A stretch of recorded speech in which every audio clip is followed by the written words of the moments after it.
तो दोस्तों हम सभी फटाफट रेडी होकर जल्दी से मैसूर जू पहुंच जाते हैं और यहाँ पहुंचकर हम मैप देखते हैं। मैप बहुत बड़ा होता है तो हमने डिसाइड किया हमको कहाँ पे जाना है, तो हम पहले चीता देखने निकलेंगे। तो हम उस साइड चले जाते हैं तो वहां हमको चीता दिखाई देता है। देखिए इसकी चाल कितनी शानदार, कितनी पावरफुल है, भले यह आराम से टहल रहा हो। अब मिलिए जंगल के सबसे लंबे सदस्य से। देखिए इसकी हाइट कितनी है, जैसे सीधे बादलों से बात कर रहा है। कितना खूबसूरत जिराफ है, फैमिली का झुंड है। ये नज़ारा सच में बहुत अच्छा लग रहा था देखकर। और अब हमारी मुलाकात हो रही है जू के सबसे धाकड़ सिक्योरिटी गार्ड से, गैंडा जी से। कितने गौर से देख रहा है, जैसे हमको पूछ रहा हो क्यों आए हो यहाँ, सुकून से खाने पीने भी नहीं देते हो। तो दोस्तों जहाँ हम आए हैं यहाँ का माहौल थोड़ा सीरियस हो गया था। देखिए इनका मूड, इनके हरे रंग में कितना खतरनाक लग रहे हैं ये स्नेक्स। इनको देखकर तो हमारा गला सूख ही गया। तो हम सब ने अपना अपना गला गीला किया और थोड़ा रेस्ट किया, बिकॉज जू बहुत बड़ा था, कॉन्टिन्यूस देखना पॉसिबल नहीं हो पा रहा था। तो फ्रेश होकर फिर हम फिर से रेडी होकर निकल पड़े एडवेंचर्स के लिए। आगे देखा कि चिंपैंजी बच्चों की तरह किसी बैग से खेल रहा था। और इसके बाद अब हमारी मुलाकात हो रही है पानी के खिलाड़ी से, द मगरमच्छ। कितना शांत और सातिर और अस्थिर तरीके से लेटा हुआ था।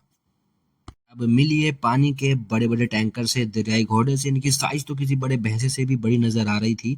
और इनका बड़ा सा मुंह, लगता है इन्हें पता है कि अच्छे से खाना कितना जरूरी है।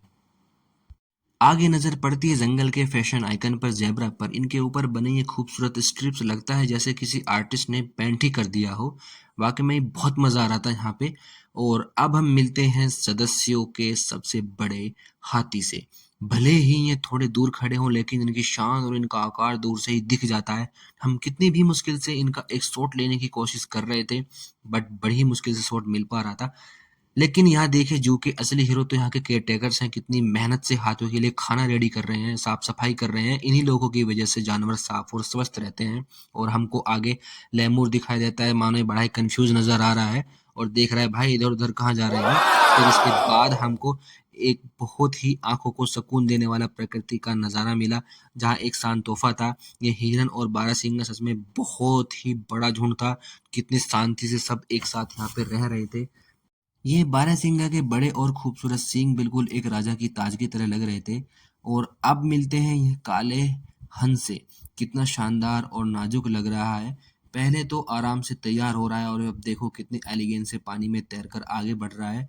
इसका यूं आगे बढ़ जाना इस बात का एक सिग्नल है कि अब हमारा मैसूर जू का ये शानदार सफर अब समाप्ति की ओर है। दोस्तों यहाँ आके सच में बहुत अच्छा लगा है। अगर आप मैसूर जाने का प्लान कर रहे हैं तो यहाँ पर भी आप जरूर जाएं, आपको बहुत अच्छा लगेगा। यह एक बहुत बड़ा जू है। तो यहाँ पर अब हमारा ये स्टोरी समाप्त होती है। हमको लाइक, फॉलो और कमेंट जरूर कीजिए। धन्यवाद।